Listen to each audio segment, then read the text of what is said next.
Isang mapagpalang umaga po sa ating mga kapatid sa kawan ng Panginoon. Tayo po muling darako sa pag-aaral ng kanyang salita. At sa oras na ito muli tayong hiling sa ating Panginoon upang ipagkaloob sa atin ang salita ng Diyos na ating magiging kalakasan, magiging pag-asa at magiging katagumpayan sa darating na mga araw. Tayo'y manalangin. Aming Panginoon, pagpalayan mo Panginoon yung salita. Gabayan niyo po Panginoon ang pag-aaral namin to. Sa pagbasa namin mamaya sa mga teksto na iyong ibibigay, dun pa lang punuan mo, Panginoon, ng iyong banal na espiritu, ang pagpapaliwanag, pangunawa, at higit sa lahat ay yung pagtanggap ng aming pananampalataya upang maging pamumuhay at pagsunod namin para sa iyo. Gamitin mo kami, Panginoon. Kayo po ang magturo sa amin ng mga maraming bagay na kailangan namin malaman. At inaasa namin sa iyo na muli gagalaw ka para sa aming buhay at kami gagamitin mo para sa kalwalhatian. Salamat po. Ito pong aming panalangin sa pangalan ng aming Panginoon Jesus. Amen. Sabi niya sa 1 Kabanata 12, talatang 23 hanggang 26, ganito ang kanyang sinabi, John chapter 12, 23 to 26. Sumagot si Jesus, dumating na ang oras upang parangalan ang anak ng Diyos, anak ng tao. Pagkatandaan ninyo, hanggat hindi nahuhulog sa lupa ang butil ng trigo na mamamatay, mananatili itong nag-iisa. Ngunit kung ito'y mamatay, mamumunga ito ng sagana. Ang taong nagpapahalaga sa kanyang sarili lamang ay siyang mawawalan nito.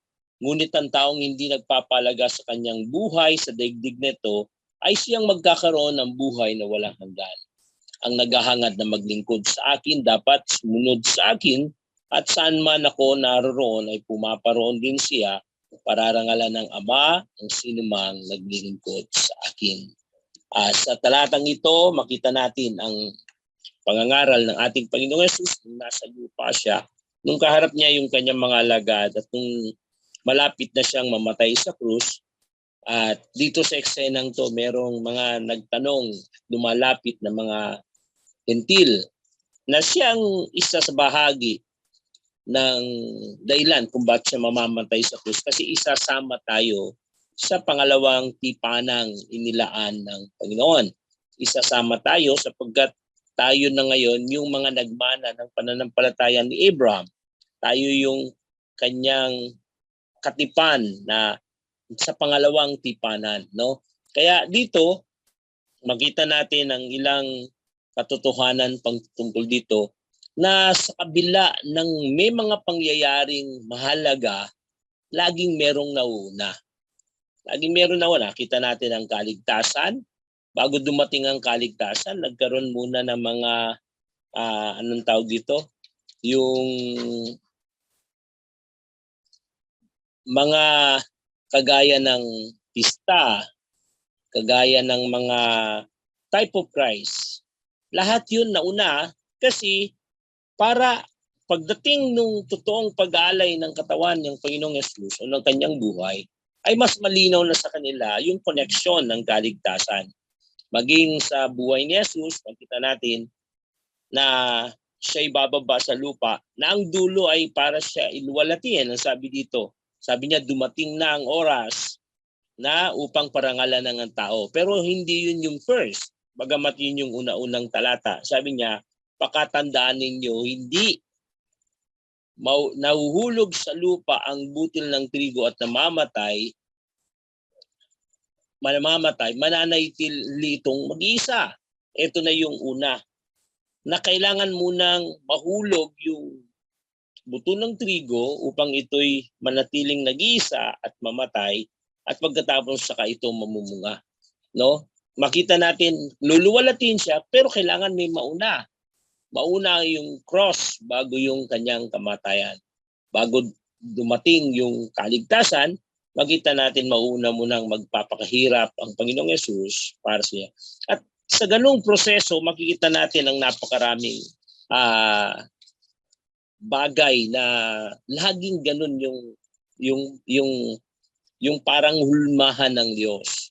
Makita natin sa covenant, nagsumpaan ng Diyos, nagtipanan, ang Diyos ang nagpasimula ng lahat, hindi tayo. Siya ang nagpasimula. Pero pagkatapos ng magawa yung tipanan, yung biyaya ng Diyos nakalaan na. Ibig sabihin, naka-reserve na sa atin, nakatalaga na sa atin. Kasi ang Diyos na nagngako noon ay isang Diyos na tapat na hindi sinungaling. Lagi niyang tinutupad yung kanyang utos. Pero merong dapat mauna. Anong dapat mauna? Dapat makita ng Diyos na ginagalang natin yung tipanan. Dapat makita ng Diyos na inuuna natin siya.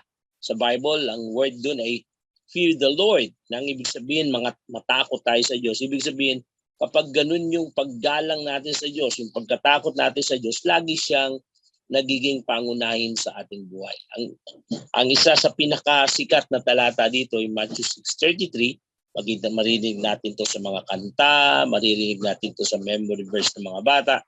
Alam nyo, isang napakasikat na talata ng Bible, pero isa sa mahirap matupad ng mga Kristiyano. Kasi ang ibig sabihin ng unahin mo siya, kalimutan mo ang iyong sarili.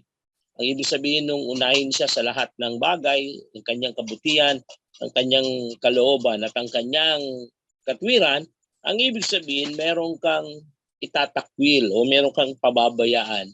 Walang iba yung ating katawan. Kaya dito natin makikita yung kahalagaan. Ang ating pag-aaral ay pinamagitan ko ng unahin ang dapat mauna. Maging sa paglilinis sa bahay. Diba? Pag hindi natin nagawa yung gantong prinsipyo na unahin ang dapat mauna, magkakaproblema tayo. Pupunta tayo sa maglalakad tayo ng mga papel sa mga ahensya ng gobyerno. Mayroong mga proseso na dapat mauna. Baka kailangan munang makipag-schedule, baka kailangan munang magpasa sa online bago sumunod yung proseso. Maraming masasayang kapag hindi nauna yung dapat mauna. Maging sa pag-aaral, maging sa pagtatrabaho, sa lahat ng bagay laging merong ganito na dapat mauna yung dapat, yung nararapat lamang na mauna. Sa spiritual na aspeto, malinaw na ito yung tinutukoy natin. Sa lahat ng ating buhay dito sa mundo bilang mga anak ng Diyos, nangako ang Diyos sa atin na sa atin lahat ng bagay na yung ating pagkaligtas ay yung biyaya ng Diyos at ang sangkalupaan at ang biyaya maging ng kalangitan ay naipangako na sa atin. Kaya lang mayroong dapat mauna para mangyari yun. Yung pangako ng tagumpay, pangako ng blessings, lahat yun nasa atin na. Pero ganun uli, meron dapat mauna. Laging merong kung, di ba? Dito, unless, ang ginamit dito, unless, di ba? Hanggat hindi nahuhulog, yun sinabi niya sa lupa, ay hindi ito mahiwalay at mamamatay at pagkatapos sa kapalang ito mamumunga at magiging pagpapala. At yun yung ating panalangin sa oras na to na yung mga dapat mahulog at dapat malaglag, yung mga dapat na maisang tabi ay dapat maisang tabi. At yung dapat mauna ay dapat mauna para sa ating buhay. Hindi yung magulo, hindi yung hindi natin naiintindihan yung ating buhay. Kaya sa ating pag-aaral, ito yung ating naisin na mangyari. Una, ating pong tatalakayin na kapag inuuna ang Diyos ang kalwalatian ng susunod. Yun po yung tinalakay sa verse 23 na sinabi niya, dumating na ang oras na pararangalan ng tao ni anak ng tao. Walang iba kundi si Jesus. Ito yung kailangan siyang itaas at luwalhatiin. Pero, sabi niya sa 24, pakatandaan ninyo, hindi mangyayari ito hanggat hindi siya mamatay dun sa krus, hanggat hindi siya magsakripisyo. At dito, makita natin, gusto natin ng glory, meron tayong dapat gawin. Si Jesus, alam niya nakatalaga sa kanya yung glory, kaya maging sa prayer niya, makita mo na sinasabi niya na itaas siya. Pero makita natin, alam din ni Jesus kung ano yung dapat mauna. may mga bagay na gusto nating mangyari sa buhay natin, pero minsan hindi natin alam kung anong dapat mauna. Kaya maging sa aming ministeryo ngayon dito sa probinsya, nagigita namin na gusto naming ilapit ang Diyos, ang tao sa Diyos. Pero nakakakita kami ng mga bagay na dahil hindi nauna, nagkakaroon ng problema. Kagaya ng pangangaral namin sa mga schools. Magaganda yung pangangaral at makita natin, nakikinig sila, pero kapag hindi sa loob ng pamilya nagsimula, napakahirap na talagang maging Kristiyano sila. Kasi pag uwi nila sa bahay, agad nilang makakalimutan yung lahat ng aral na naituro at biyaya na lang ng Diyos yung kanilang pagkaligtas. Dito sa una, makita natin glory and suffering, magkatabi siya. Parang sa mga salita ng mga sundalo or ng army, no guts, no glory, no retreat, no surrender. No? At yun yung kadalasang mga nababanggit noon. At maraming eksena sa buhay ni Jesus na ganito yung sitwasyon. Na alam niya na pararangalan siya, itataas siya, at siya'y magliligtas ng maraming tao. Pero lagi niyang inuuna yung kalooban ng Diyos. Mula pa lang paggising ng umaga, makita natin siya'y nakalaan para sa Diyos. Siya'y nabubuhay para sa Diyos. May mga eksena rin sa Biblia. Halimbawa si Joseph. At the age of 12 or 14, makita natin nangako na ang Diyos sa kanya na siya itataas. Pero yun sinabi niya na naging dahilan kaya nagalit sa kanya yung mga kapatid. Ang tawag, naging para siyang Joseph na sumbungero. Kaya yung tatay niya, laging may naiisip na pagdududa sa kanyang mga kapatid. At dahil doon, nagalit yung mga kapatid niya kay Joseph. Pero nagsalita ang Panginoon kay Joseph, na siya'y itataas, siya'y dadakilain. Maging yung kanyang mga magulang luluhod, yung mga kapatid luluhod. Pero sa kabila ng lahat ng pangakong yun, nauna yung sufferings. Nauna yung nagalit sa kanya yung inggit na kapatid niya, nagalit sa kanya yung maging yung lahat ng mga taong nakapaligid sa kanya dahil nung siya'y naging katulong, gumawa siya ng mabuti pero ginawan siya ng masama hanggang sa siya nasa kulungan. Pero lahat ng yun ay isang proseso nung unang dapat mangyari. Kaya nung maintindihan yun ni Jose, sabi niya sa kanyang mga kapatid, kung huwag kayong matakot, hindi ako gagawa ng anumang masama sa inyo. Kasi yun yung dapat mangyari. Dahil sa intention nyo, dahil sa kagustuhan nyo, na ako'y mapahamak, pero yun pala, yung kagustuhan ng Diyos para ako itaas. Sa buhay natin, maraming ganito, mga kapatid. Maraming gustong itaas ang Diyos sa buhay natin. Marami siyang gustong idagdag sa buhay natin. Marami siyang gustong kalwalatian na tatanggapin natin. Pero kailangan meron tayong gawin na mauna. Kailangan nating maglingkod sa Kanya. Kailangan nating patunayan sa Kanya yung ating buhay. Yung victory darating yan pagkatapos ng sufferings. Yung makita natin, yung glory darating yan. Pagkatapos nating isurrender yung ating buhay. Yung glory after suffering, di ba? Tapos dito, napakahalaga na nakikita natin na yung pattern ng mundo ay kakaiba talaga sa pattern ng Panginoon. Dito nililinaw niya na ito yung dapat mauna. Kahit siya anak ng Diyos, kailangan niyang maghirap kasi nakikita niya yung kalwalatian ng darating pagkatapos niyang mamatay sa krus. Kaya yun, samantalang sa mundo, makita natin yung sistema, hindi ganoon. Pag mahirap na, agad na silang tatakas, agad na silang lalayo, hindi na nila itutuloy. Di ba? Pero sa atin, kahit naghihirap tayo, masaya tayo. Bakit? Kasi nakikita natin yung glory na darating pagdating ng araw. Kasi Jesus, umiyak pa siya ng dugo dahil alam niya kung gaano kahirap yung kanyang dadanasin.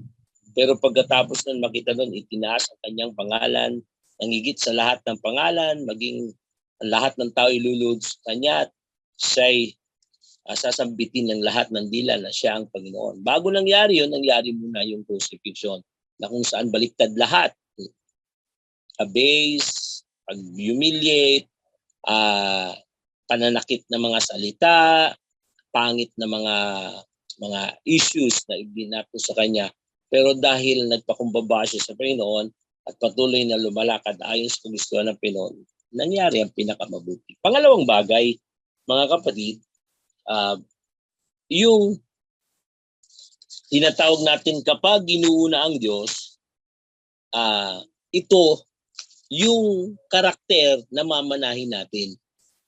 No? Kasi ito'y karakter ni Jesus, yung pag-una sa Diyos, ito'y karakter niya. Sabi niya sa verse 26 dun sa ating binasa, sabi niya, ang naghahangad na maglingkod sa akin, dapat sumunod sa akin. At saan man ako naroon, pumoron sa iya. Ibig sabihin, makita natin dito kung anong ginagawa ni Jesus ang gagawin natin. At yun yung nag-iisa na binanggit ng Bible about predestination, na we will become Christ-like. Inilaan ng Panginoon na maging kawangis tayo ni Jesus. Yun din ang binanggit niya sa book of John, na makita natin na dito ang karakter ni Jesus ay yung pagsunod sa Panginoon. Sabi niya dun sa John chapter 4, sinabi sa kanila ni Jesus, ang paggayon ko ay tuparin ang kalooban ng nagsugo sa akin at tapusin ang pinapagawa niya sa akin. Ito yung nagtanungan yung mga alagad sa verse 33 at patungkol doon sa paggayon. Sapagkat sabi niya, doon ginamit ni Jesus na metaphor yung pagkain, na tinatanong nila kasi kung siya'y kumain na, pero ang sabi niya, ang pagkain ko ay hindi ninyo nalalaman. Pagkatapos sinabi niya sa may verse 34, ang pagkain ko ay tuparin ang kalooban ng nagsugo sa akin. Yun ang pangunahin niya. Tinatanong siya sa material na bagay, pero sabi niya, maging sa material na bagay, ito yung aking pinahalagahan. Na pinapakita ni Jesus, mas mahalaga sa kanya na matupad niya oras-oras yung kalooban ng Diyos kaysa yung masatisfy niya yung kanyang sarili. Ang kasiyahan niya ay pagsunod sa kalooban ng Diyos. Ito yung karakter niya. Ito yung buhay niya. Makita natin sa buhay niya na sa kabuuan ng buhay niya mula pagkabata hanggang sa pagtanda, kinalimutan niya yung sarili niya. Yun ang sabi niya sa Philippians. Nabuhay siya, pinanganak siya sa mundo, subalit nabuhay siya. Pinili niyang maging alipin at pinili niya ang mas mababang kalagayan. Bakit? Kasi ito yung karakter niya. Ang karakter ni Jesus ay kabaliktaran ng karakter ng mundong ito. Kumbaga parang sa buhay ni Jesus at siya'y nabuhay na parang binaliktad niya yung lahat ng inahangad ng mundo. Naging baliktad, kabalintunaan. Yung tao pinipilit magmalaki, pinipilit maging sikat, ibig nilang sila ipag-usapan. Pero si Jesus, makita natin, ibinaba niya yung sarili niya, pinanganak siya sa mahirap na tahanan. Nakita natin, hindi naman siya nag-aral dun sa mga sikat na teacher. Pero pagkatapos, siya yung lumabas at hinangaan ng tao at pinapurihan ng tao. Makita natin, karakter niya yun. Mula pagkabata, alam niya na siya'y Diyos at na nagkatawan tao. Pero makita natin, mas inuuna niya pa rin ang pananalangin sa Diyos. Mas inuuna niya yung pagtitiwala sa Ama. At ito yung karakter na mamanahin natin kasi nung tinanggap natin ang Panginoon bilang tagapagligtas, siya rin yung naging, yung kanyang punla ang siyang na-transfer sa atin. Kaya sabi niya dun sa 2 Corinthians chapter 3, na darating ang Panginoon na magiging kawangis tayo ni Jesus. Sa pagtingin natin sa salamin, makikita natin yung liwanag ng kalwalatian ni Jesus sa ating mga buhay. Kaya yun po, yung karakter ni Jesus na ay laging unahin ang Panginoon. Katunayan, binanggit niya dito na maliban ang isang buto ng kernel, yung hindi mahulog, maiwalay at ito'y mamatay, hindi ito mamunga. Ginamit na Panginoon na ilustrasyon yung image of seed. Yung image of seed, makita natin, ay ito'y pag nakatago, walang kabuluhan, walang mangyayari dito. Pero sa oras na ihagis mo, itapon mo dun sa lansangan at matabunan, mag-germinize, mag-moist, no? Maulanan o mabuhusan, kita mo lalabas mula dun sa pangit na balat, lalabas yung isang bagong-bago na dahon, ugat, at makita natin ang laki ng kaibahan. At yung bagay na yun ay ginamit ni Jesus, ang nagbibigay ng kanyang buhay, lalong madadagdagan ito. Ang ayaw magbigay ng kanyang buhay para sa Panginoon, ay lalong mawawalan nito. Yun yung ginamit niya dito. Kaya si Jesus, ang siyang ating Panginoon na siyang nagligtas sa atin at yung kanyang pagliligtas sa atin ay siya ring dahilan kung bakit tayo magiging kawangis na Diyos. Kasi dahil kay Jesus, siya pumasok sa atin, siya inanahan sa atin, ang kanyang pag-ibig ay ibinuhos sa atin, no? Kaya ang kanyang pagpapakumbaba, ang kanyang pagiging mapagbiyaya, ang kanyang pagiging tapat, lahat yun mamanahin natin. Panguli, ito yung tinatawag nating kapag inuuna ang Diyos ang kasapatan, ang kasunod. Ito, isa na namang baliktad na formula ng mundo. Ulitin lang natin yung una, no? Kapag inuuna natin ang Diyos, yung kalwalatian ang susunod. Seeking God's first is the beginning of glory. At yun yung katotohanan. Yun yung first step para marating yung glory. Yung glory, pinangako na yan. Sigurado na yan sa iyo. Sabi ng Biblia, balang araw pararangalan tayo kasama ni Jesus. Dahil tayo nanampalataya sa Panginoong Jesus. Pero bago mangyari yun, meron tayong dadaanan. Meron tayong mga gagawin. Pangalawa, makita natin yung Jesus na nagdala ng kaligtasan, nagdala ng halimbawa. Siya rin ang nagpakita ng karakter ng pagtitiwala sa Diyos, pag-una sa Diyos. At doon natin makikita yung lahat ng kanyang ginawa, lahat ng oras niya, inahabol niya para lang sa Diyos. Hindi wala siyang panahon ay pagtanggol yung sarili niya, pero pagka ang Diyos ang siyang involved, agad siyang sumasagot at nire-rebuke yung mga tao ng panahon niya. Kaya ngayon, makita natin yung pangatlo, ang pagmumuna sa Diyos ay nagdadala ng malaking bayaya. Baliktad na naman. Sa mundo, makita natin, kailangan unahin mo yung sarili mo sa kanalang ang Diyos. Baliktad na siyang nagiging malaking pinagmumulan ng pagbagsak ng mga Kristiyano. Okay, sabi niya sa John 3:33, seek ye first the kingdom of God and His righteousness, and all these things shall be added unto you. Yun lang binanggit doon na unahin mo ang Diyos. Yung word na seek, makita natin yung verb doon na nagtutukoy na huwag kang titigil, kailangan makuha mo. Kaya lang, yung, hindi siya parang passive na parang available, sige, buksan mo yung gate, papasukin mo. Hindi. Para siyang isang bagay na kailangan mong pursigin yung sarili mo para makuha mo siya, para maabot mo siya. At yun ay yung bagay na spiritual. Unahin mo siya, yung kalwalatian niya, yung lahat ng magandang bagay. Sa mundo, baliktad, inuuna yung lahat ng material na bagay. Binubuhos ang lahat ng panahon para sa mga bagay na to. Pero pagdating sa Panginoon, nakakalimutan na. Pagdating sa Panginoon, kulang na. Alam niyo po, kung titingnan natin yung symptoms na ginamit para malaman mo kung talagang inuuna natin ng Diyos, yung symptoms na pinakita niya sa Matthew chapter 6. Na una, yung kabagabagan. Pag lagi kang nag-aalala, lagi kang nagdadamdam, natatakot, namumroblema, isa yung symptoms na talagang hindi tayo nakafocus sa pagtitiwala sa Diyos. Bakit? Kasi doon natin makikita na parang sa atin ay mas mahalaga yung material na bagay. Binanggit doon yung pananamit, binanggit doon yung pagkain, binanggit doon yung inumin.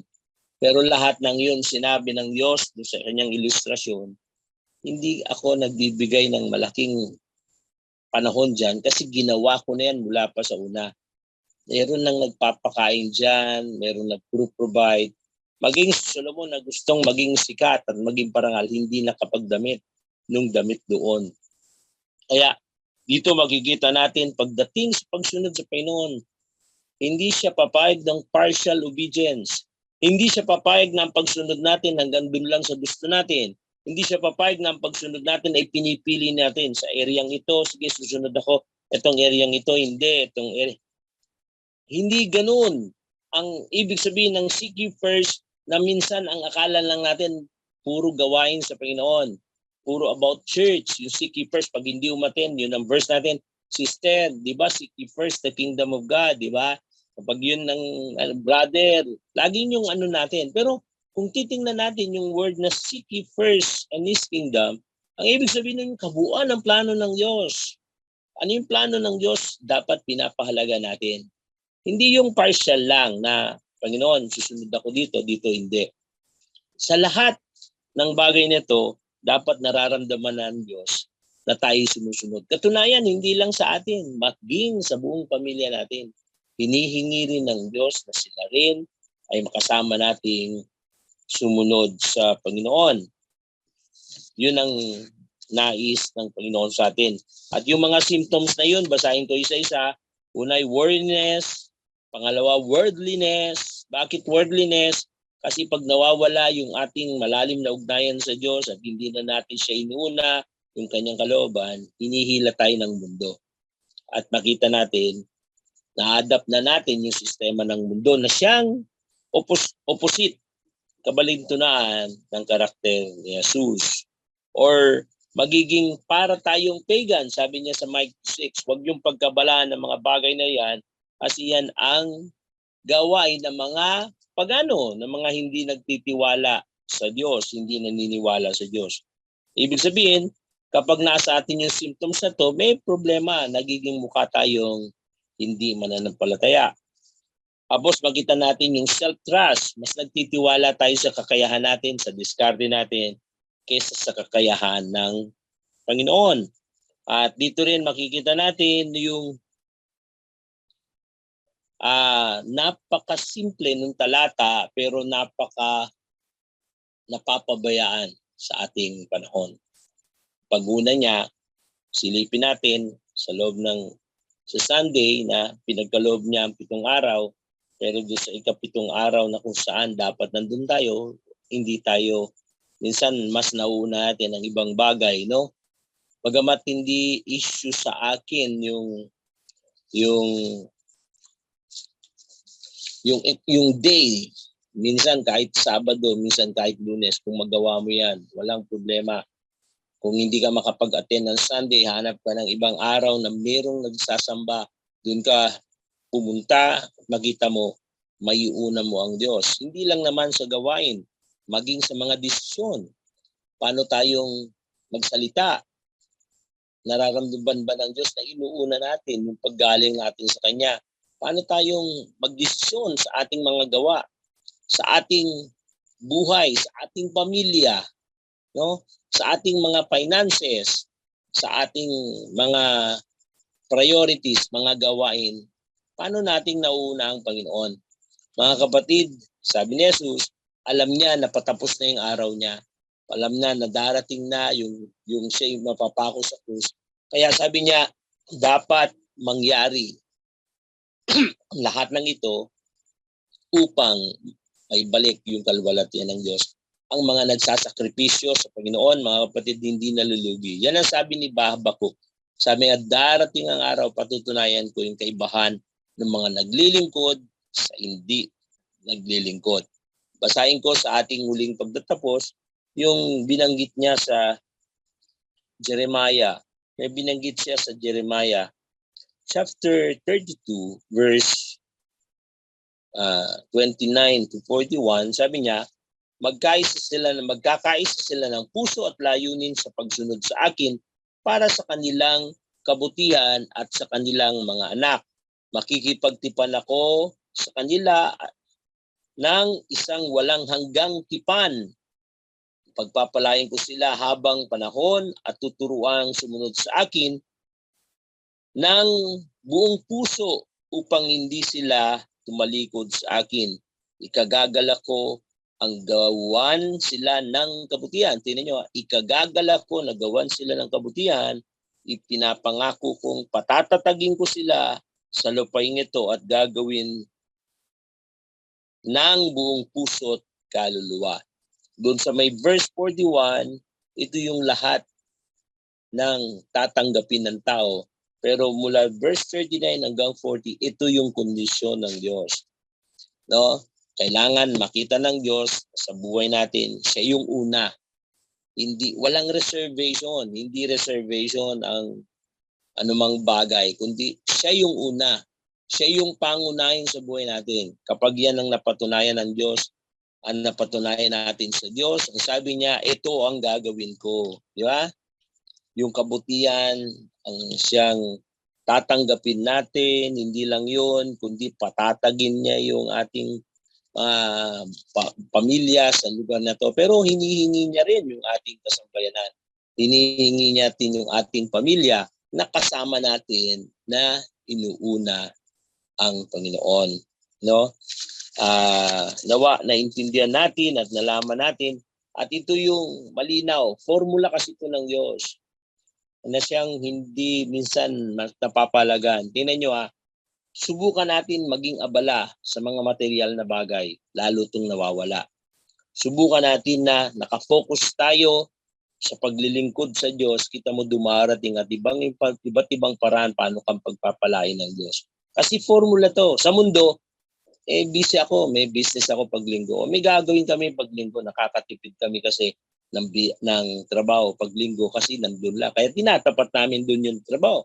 Pero naisip ba natin na parang sinasabi natin sa Diyos na, Panginoon, mas meron kang nakalimutan, mas tama yung sinasabi ko kasi ibang araw mo na lang lagay, wag lang linggo.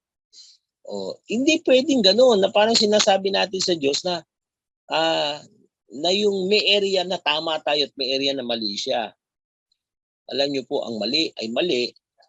Yung ang nagtutulak lahat yan, kung ano yung kalagayan ng ating puso. Gaano tayo nagtitiwala sa Diyos, gaano natin tinatanggap ang biyaya ng Diyos. Yun, makita natin sa kanyang sinabi doon, nung sinabi ni Jesus, na talagang yung kasiyan ay darating sa kanya. Sa may verse 24, di ba? Yung glory ay darating sa kanya, pero sa isang kondisyon. Kailangan niya munang gawin ang kalooban ng Diyos. Mga kapatid, kanina binasa natin yung Jeremiah 32, sabi niya, ito'y tinatawag na eternal covenant, no? Everlasting covenant. Ito yung ginamit ng Panginoon. Ang sabi niya, kasayahan kung pagpalain ka. Pero bahagi naman tayo na gawin natin yung dapat natin gawin para sa Panginoon. Kaya sa ating pagtatapos, makita natin, maging sa oras natin, maging sa church, maging sa lahat ng bagay, dapat mapatunayan natin, Panginoon, ikaw ang nauna sa akin. Pangalawa, makita natin, yung repentance sa Bible is change of one's mind. Dapat araw-araw nagre-repent tayo, hindi dahil sa kaligtasan, kundi dahil sa mga sistema na na-adapt natin patungkol sa sistema ng mundo na siyang kaaway ng Diyos. Nawa, huwag nating gamitin yung sistema ng mundo para i-justify natin yung isang talata. Sapagkat ito yung malinaw na sinabi ng Panginoon na kapag inuna natin sa Kanya, yung kasapatan darating sa atin. Yung biyaya ng Diyos darating sa atin. Yung pagpapala, sabi niya, ay ibibigay niya. Yung seek ye first the kingdom of God and His righteousness, and all these things shall be added unto you. Ibig sabihin, ang Diyos ba pwedeng makalimot? Ang Diyos ba pwede niyang may isang tabi? Hindi po mangyari yun. Makita natin dun sa covenant natin sa Diyos. Nung nakipagtipan siya, tayo yung tupas, kanya yung pastol. Pero makita natin, kailanman hindi napabayaan ng Panginoon yung mga pastol ay yung kanya mga tupas sapagkat siya'y mabuting pastol. Napabayaan niya pa yung sarili niya para sa kapakanan ng kanyang mga tupa. Kaya mga kapatid, walang nalulugi na naglilingkod sa Panginoon. Bakit? Kasi siya'y merciful God. Siya'y gracious God. Katunayan, ang Matthew 6, makita natin ay punong-puno ng kaabalahan at pagkalito, pagkabagabag, Pero sabi ng Diyos, huwag kang mabagabag, huwag kang matakot sapagkat ako ang kasama mo. Kaya sabi niya doon, imbis na mabagabag ka, imbis malungkot ka, imbis mag-alala ka, maglingkod ka na lang sa Diyos. No? Hindi niya sinabi na mangutang ka sa Diyos. Sabi niya, maglingkod ka na lang. Bakit? Kasi kayang ibigay ng Diyos yung kailangan mo na nagbibigay ng kasapatan sa iyo.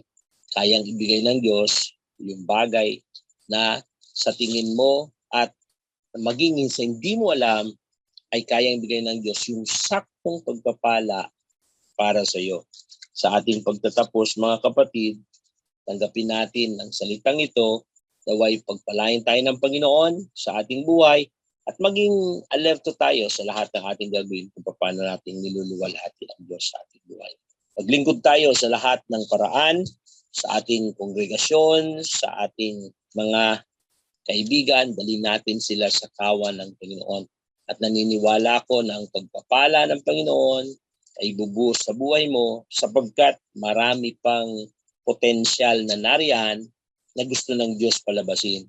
Yung kakayahan galing sa Kanya, yung kayamanan galing sa Kanya. Sabi niya, na according to the riches of God, no? Hindi according sa ating riches. Napaka-limit kasi minsan ng ating limitasyon, yung ating kaisipan, ng ating perspektibo. Kaya minsan pagdating sa paglilingkod sa Panginoon, parang maliit yung ating nagagawa. Mga kapatid, yung paglilingkod mo, dahil pag-aari ka ng Diyos, nasa bayan ka ng Diyos, hindi niya papayagan na mas malaki yung ginawa mong sakripisyo. Mas malaki ang sakripisyong kayang ibigay ng Diyos para sa iyo. Kaya tayo manalangin, aming Panginoon, salamat sa iyo sapagkat alam po namin na ikaw ang aming Diyos na makapangyarihan na siyang tumutulong sa amin sa araw-araw ng aming buhay. Maraming pagkakataon hindi namin naririnig, Panginoon, ang iyong tinig. Madalas nakikilam kami sa mga desisyon ng aming buhay. Pero ngayon, Panginoon, dalangin po namin, hayaan mo na sa obligasyon namin na sumunod sa iyo, sa obligasyon namin na dapat gawin namin ang lahat ng bagay para sa iyo.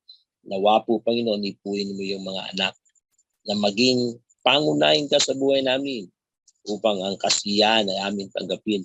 Maging pangunahin ka, Panginoon, sa buhay namin upang magawa namin ang paglilingkod sa iyo sa nararapat na paraan. Salamat, Panginoon. Sa iyo po namin binabalik ang lahat ng pasalamat kasama panalangin sa mga kapatiran na nangangailangan ng kagalingan, nangangailangan ng pagpapala. Salamat, Panginoon. Ito po ang aming panalangin sa pangalan ng Panginoon Jesus. Amen. Amen.